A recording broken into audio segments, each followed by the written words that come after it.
Hello, I'm Dr. John Smelcer, and welcome to another episode of Ahtna 101. This is part 2 of words related to household furnishings, things you might find in a house. If you recall, in the last episode we left off with broom, to sweep up the house, and that was ueth de gadi, ueth de gadi. But beside sweeping, you might mop up a floor. And our word for mop is ueth, so you hear the ueth again, ueth nok och ochi. Ueth nok och ochi. An oil lamp wick. The kind we call the hurricane lamps, where you have the wick going into the oil. I still use them in my cabin in Alaska, because I'm off the grid. And that is a bedila. And that comes from, that's a Russian loanword. That's a kind of a object that would have been traded with, Russian folks in Alaska, and we would have ended up having that word in our language. Clock, just like how to tell time. You could say a watch in general is tatnethtoji, tatnethtoji.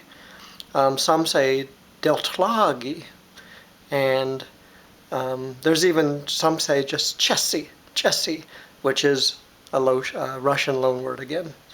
If you have a fancy watch, that might be like a fancy pocket watch or something, it's jinkbas, which is our variation again of a Russian loanword. I mean, these are things we would have traded with, thing. A bed, or go, your bunk. Go lay in your bed. Go lay in the bunk. Just jeth. If you're from Antasta, da jeth. A blanket, which you might cover yourself with, is chada. And some people call it just simply sda. A Hudson Bay blanket, that's a very special, particular kind of blanket. It's very common, and people still buy variations of those, is chada elgai.